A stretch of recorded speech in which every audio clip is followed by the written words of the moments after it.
সুপ্রিয় দর্শক, আপনারা দেখছেন এসপিএন বাংলা টিভি। দেখুন ও সাবস্ক্রাইব করুন এসপিএন বাংলা টিভি, দেশ ও মানুষের কথা। আন্তর্জাতিক মাতৃভাষা দিবসের সাংগঠনিক দক্ষতা ও সমাজসেবায় 21 স্মৃতি পদক পেলেন মোহাম্মদ জমির হোসেন। আপনারা দেখছেন এসপিএন বাংলা টিভি সংবাদ।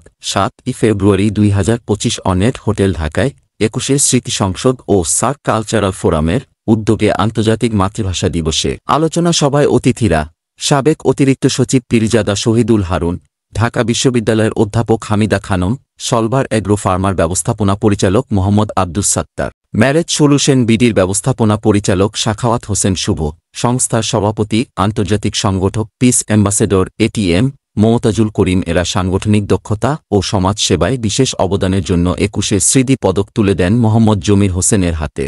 জমির হোসেন দীর্ঘদিন যাবৎ বিএনপি রাজনীতির সাথে সম্পৃক্ত থেকে অনেক নির্যাতনের শিকার হয়েছেন শেখ হাসিনা সরকার কর্তৃক। মোহাম্মদ জমির হোসেনের রাজনীতিক ও সামাজিক পরিচয় তুলে ধরা হল।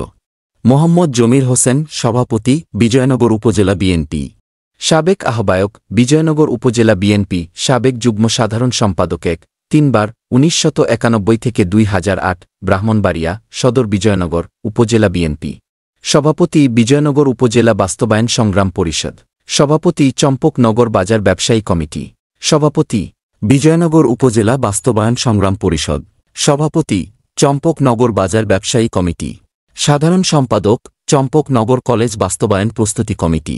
জমির হোসেন বলেন, 21 পথ ধরে আমরা স্বাধীনতা লাভ করলেও আজও দেশের মানুষ প্রকৃত স্বাধীনতার স্বাদ গ্রহণ করতে পারে নাই। তিনি 21 স্মৃতি পদক পেয়ে খুবই আনন্দিত ও গর্বিত। তার উত্তর সাফল্য ও সমৃদ্ধি কামনা করছেন SPN Bangla TV. SPN Bangla TV দেখুন, লাইক করুন, শেয়ার করুন, সাবস্ক্রাইব করুন, আমাদের সঙ্গে থাকুন।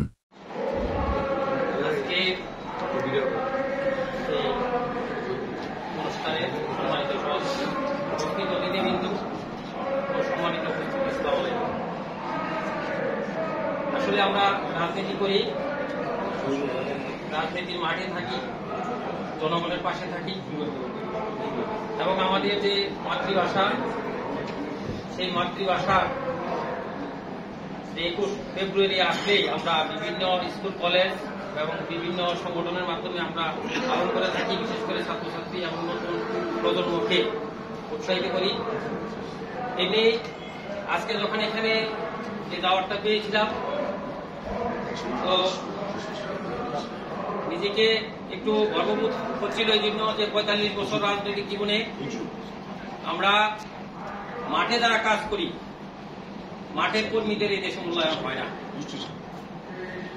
ছোট হোক বড় হোক, বিভিন্ন সংগঠনের মাধ্যমে যারা মাঠে কাজ করছে, রাজনৈতিক কর্মী, সাংবাদিক কর্মী, সমাজকর্মী, তাদের অন্তত মূল্যায়ন হওয়া উচিত। এদেশের আমাদের যে কতগুলা দিবস আছে, এই দিবসগুলো আমরা গোটা করে পালন করি, তারপর আমরা ভুলে যাই। আমাদের সাংবাদিক বৃন্দ আছে, ওনারা যখন একটি ঘটনা আসে তখন সেটাকে বলা করে প্রচার করতে থাকেন, কিছুদিন পর হয়তো এগুলা ফলে পড়ে যায়। আমাদের সেইভাবে আগানো উচিত যে আমরা যাতে আমাদের নবীন প্রজন্ম এবং ছাত্রছাত্রী তাদেরকে এদেশের স্বাধীনতা সংগ্রাম থেকে শুরু করে এবং 21 ফেব্রুয়ারি যে আদর্শ, এগুলাকে যাতে আমরা সঠিকভাবে সামনের দিকে এগিয়ে যেতে পারি, যাতে ভবিষ্যতে এই দেশে আর কোন রকম ফ্যাসিবাদ, রাজনৈতিক সহিংসতা, মানুষের মধ্যে ভেদাভেদ না আসে। আর কত রক্ত দিতে হবে, আর কত মানুষ কষ্ট করবে, আর কত মানুষ খেটে খাওয়া মানুষ এদেশে কাজ করে খাবে, সেও তার কাজ বন্ধ হয়ে যায় আন্দোলন করতে গিয়ে। বারবার কি আন্দোলন করতে হবে? এই আন্দোলন থেকে আমাদের দেশের মানুষকে, এই জাতিকে সুন্দর করে গঠন করার জন্য আমাদের যেমন রাজনৈতিক নেতাকর্মীর এবং সাংবাদিক ভাইদের লেখনী এবং ছাত্র ছাত্রীদের তাদেরকে গঠনমূলকভাবে এগিয়ে আসা, যুব সমাজকে এগিয়ে আসার দরকার, যাতে করে ভবিষ্যতে আমরা সুন্দর একটা গণতান্ত্রিক পরিবেশে এই দেশের মানুষকে নিয়ে এগিয়ে যেতে পারি এবং বিশ্বের বুকে বাংলাদেশকে সুন্দরভাবে উপস্থাপন করে এই দেশটাকে উন্নতির শিখরে নিয়ে যেতে পারি। বিশ্বের মাঝে আগামী দিনে এই যে 21 বাঙালি। আমাদের বাংলা ভাষা বিশ্বে বিভিন্ন দেশে ইতিমধ্যে ছড়িয়েছে, সারা বিশ্বে আমাদের বাংলা ভাষা ছড়িয়ে যাবে এবং আমাদের সেটা ঐক্য এবং সততার ভিত্তিতে এগিয়ে যাবে। এই আশাবাদ ব্যক্ত করে আমি আমার বক্তব্য শেষ করছি। আসসালামু আলাইকুম।